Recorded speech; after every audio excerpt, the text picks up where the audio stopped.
All right, ladies and gentlemen, this is Darian Jones of Honor Kings and Sons TV podcast. Thank you guys so much for tuning in. This is always a great pleasure of mine. We have made our way to the end of season 4. For those of you just tuning in for the first time, Honor Kings and Sons TV podcast is a faith based platform where we help people from all walks of life find their purpose, find their calling in life. We help them through a biblical worldview, discussing any and every topic that is out there in the world today. And it has been a beautiful 4 seasons. I started this podcast back in 2022. And so now we are making it over to our 5th season. And I am super excited for those of you who are with me and have been following me from day one, and the new viewers and listeners today. So you can follow me on all social media platforms at Honor Kings and Sons TV podcasts. If you type in at Honor Kings and Sons, you can find me on Facebook, YouTube, TikTok, Threads, Instagram, LinkedIn.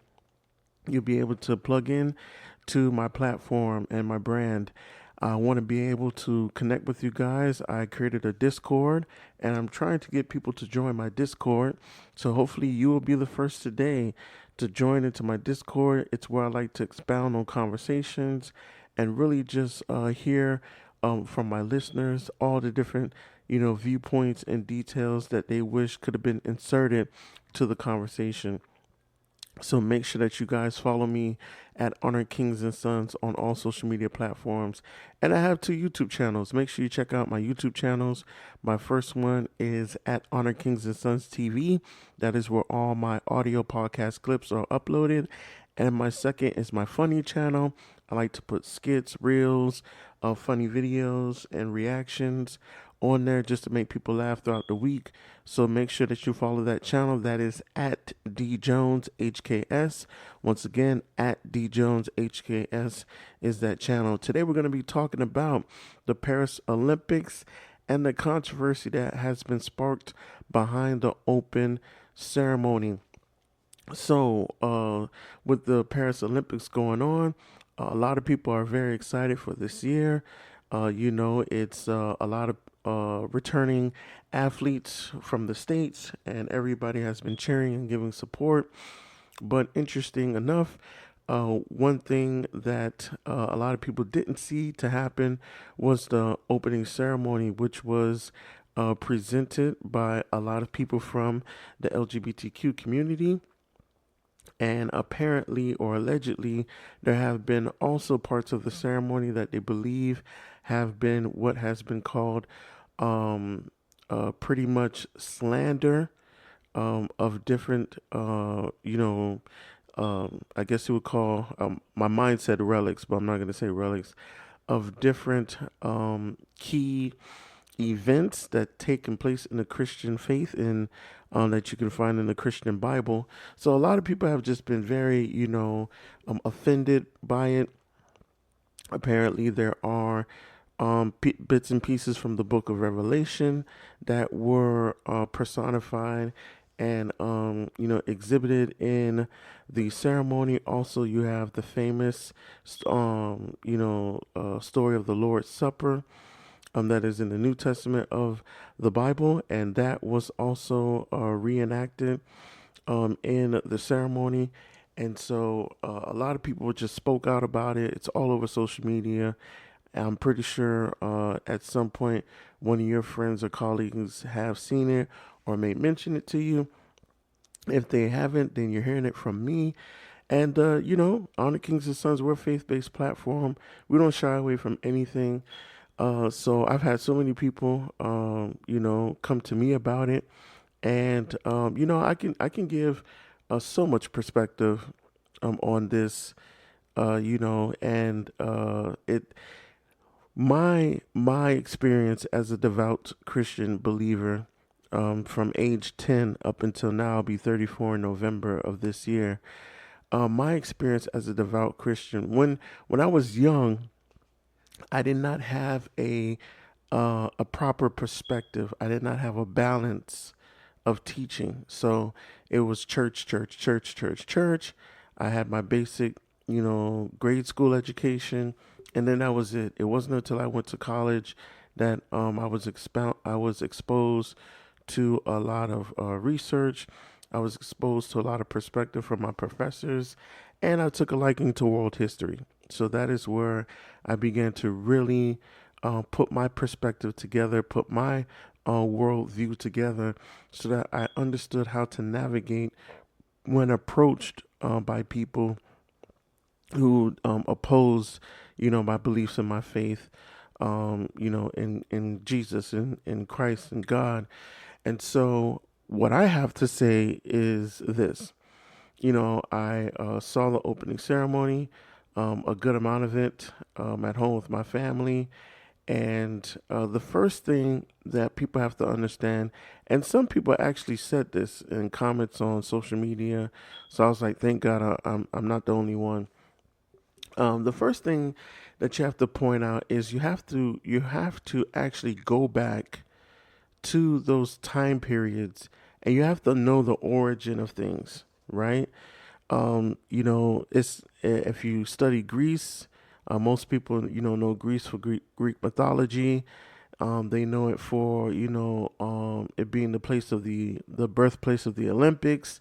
They know it for just so much different artistry and things of that sort. But one thing that you have to understand about Greece is that Greece is has a strong Hellenistic culture. For those who don't know what that means that they really, really, really are into the exploiting of the human anatomy. Right. That's the history of Greece. So you have to understand that when you study ancient Greece, they were big on the human anatomy. As a matter of fact, when I was a world history teacher and I had to talk about Greece and Rome and the empires, it was always a shock for my students because they just saw Greece and Rome as the same. They didn't really see it as any different. The only people who knew the difference were the ones who were into the mythology, right? Even I had students that, if they watch like the famous movies, Clash of the Titans and all that type of stuff, Helen of Troy, the Trojan War, like still, they didn't really know anything past that. So, yeah, moving forward, you have to understand that Greece, they were Hellenistic culture. So they were obsessed with the human physique, hence the Olympics. The Olympics was created to actually gratify the human physique, right? So every single sport that they had, in the beginning, the early times up until what they've included now, it is to put the measurement of the highest level of strength, the magnitude, the highest and greatest ability that the human body can extend to. That is the purpose of the Olympics, to show that. So the swimming, if you look at swimming, what does swimming do? Swimming showcases the strength of the back, the strength of the arms, the legs, the abdomen, right, the shoulders, the neck. If you look at anything track and field related, same thing. The strength of the legs, right? If you pay attention, you will see that that is what the culture is all about. Even into the sculptures, there was always sculptures of naked men and women, right, highlighting certain physiques. You have one statue or sculpture of a person's biceps, triceps, their abdominal, right, showing off their six pack. You would have other sculptures that focused on, their private area, the genitalia and things like that nature, or a woman's breasts. Like, so we have to understand that these are the roots. So sexual exploitation, promiscuity, you name it. That was a big thing in the culture, right? Back then there were different religious practices. You had mysticism, you had hedonism, Hellenism, or Hellenistic beliefs, right? You had these things that were in existence. So when you fast forward to 2024 and you see a ceremony, an opening ceremony that's, reflecting this type of behavior that is pretty much historical, you can't really get upset. Now, this is the part, obviously, where those who are religious, especially Christians, feel offended because obviously, if number one is LGBTQ, and it was just, I mean, the most of the piece, that's what you saw. That's number one. Number two, you have the Lord's Supper. So this is another thing. A lot of people have to remember that throughout history, anything that is discovered passes through multiple hands, which is why we always have the age old argument of, like, is the Bible credible? Is it valid? Because the Dead Sea Scrolls, from the time that they were discovered up until now, there's been different versions and translations, words have been removed. And of course, you have the age old argument of things like the Maccabees book and the book of Enoch and the Apocrypha and all these books that were removed from the original books of the Bible. And, there being lost books in the canon, all these different things, right? So, you have to be aware of that. So obviously, when you look at the Lord's Supper, you have to understand that painting, that drawing, right? That was a illustrative depiction of the supper, right? We have to be very careful because if there was eyewitness account of the painting, the time, the scening, the setting, I said scening, the time, the scene, the setting, the individuals, if indeed that there was record that they sat exactly like that, and obviously they held themselves in place for some sort of time so that there can be some type of photographic memory for the painter to make this painting, you know, then we could, say, okay, this was Jesus, and as Christians, that's our Lord and Savior, and you know, this was a solemn and personal, iconic moment that he was sharing with his disciples, and it was being blasphemed, right? In today's setting with the depiction that we saw in the Olympics. But that's not the case. The case was the painting is by Leonardo da Vinci.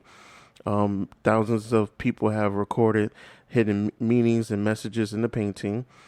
We have to understand that the way that the Lord's Supper was put together, and how it's detailed in the scriptures, doesn't necessarily directly give us to believe that that's the exact setting that was in the painting. It's just a depiction, it's a reflection of thought that inspired Leonardo da Vinci. So we kind of have to slow down and think for a second, right? You know, they copied the picture, and it's just that. Um, I think if we allow ourselves to be that easily but hurt, especially as people of the Christian faith, I think we need to really take a step back, because knowing the truth always empowers you. So for us to lash out at the fact that that's what we saw, and this is how it made us feel, I just think that we have to, you know we gotta check ourselves, right? Let's go back and let's revisit our word, and let's revisit what we know to be true, so that we're not easily offended. Listen, I check my social media. A lot of pastors that I know and pastors that I don't know, they have their profile picture changed, and they saying straight up they're not watching the Olympics because of that. I just think that it's just a poor way of, approaching that. Another thing too, when you look at, the Olympics and you pay attention to its significance. Even the Apostle Paul, for those who don't know who that is, he was an apostle. He was a person who had an eyewitness account of Jesus Christ, had a revelation of Jesus Christ, and he was given an assignment by Jesus himself to preach the gospel, to evangelize, to set up churches, and to teach the truth of Jesus' resurrection and his power to these churches that he built in the New Testament, right? So we have the Apostle Paul who makes reference to the Olympics. And even the Apostle Paul, he is not naive to the fact that the Greek culture, they they are obsessed with the human anatomy, with the abilities of the human body. And so if you read the text of different things that Paul mentioned, he'll make references like the race is not for the swift, right? That we should go for the high prize of the calling of God. And these are just paraphrases of what he said, in the Bible, right? He's making reference to the Olympics because for the listener, for the person who's reading, as well as for the people he was sending this letter to, that was the highlight of the culture, right? The athleticism, the sporting, that was a huge highlight. That was something that everybody can connect to. That's something that everybody can socialize about. That's something that people were getting paid off of. So when you see some type of currency, some type of value around something amongst people in a civilization, how can you not use it in your everyday conversation, right? So this is something that we have to look into. And I'm gonna tell you, I always try to be as sensible as possible when I step into a situation. So for those Christians who were hurt and offended, I understand, because especially in the Western Hemisphere, we have so many things that are ingrained in our minds subconsciously, right? The picture of Jesus, right?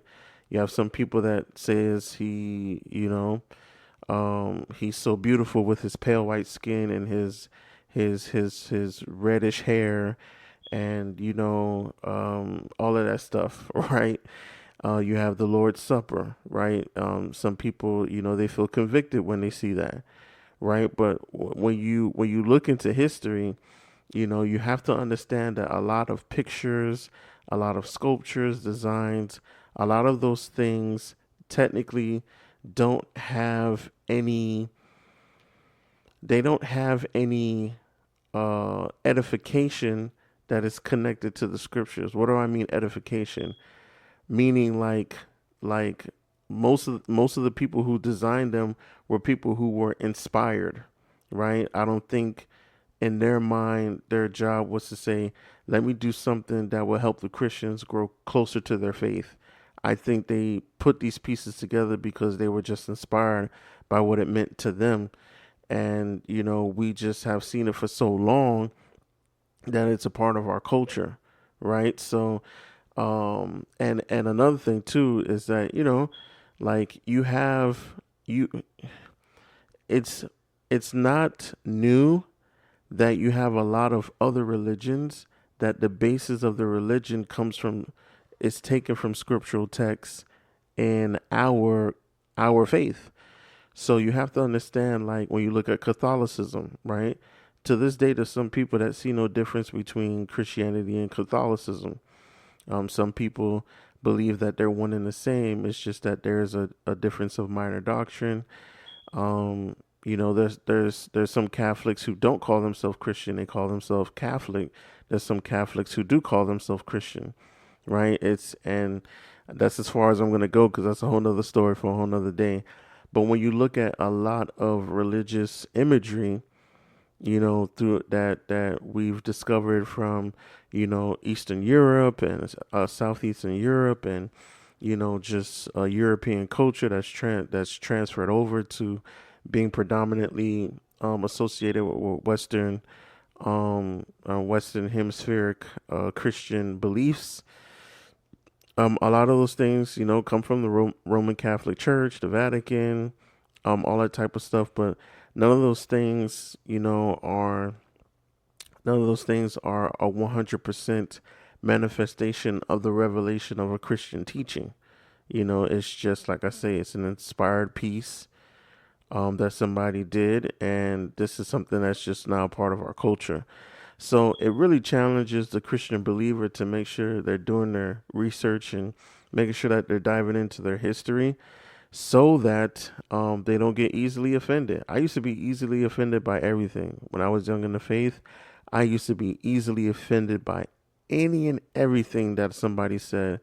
And I would look so dumb in the argument because I wasn't doing my research. I didn't go past what the pastor, taught me on Sunday.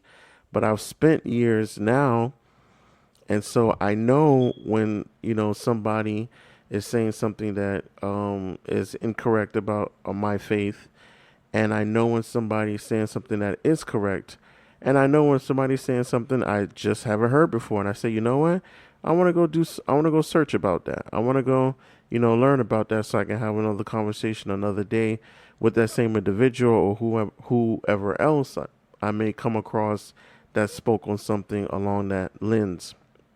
So we just gotta, we gotta really take it there.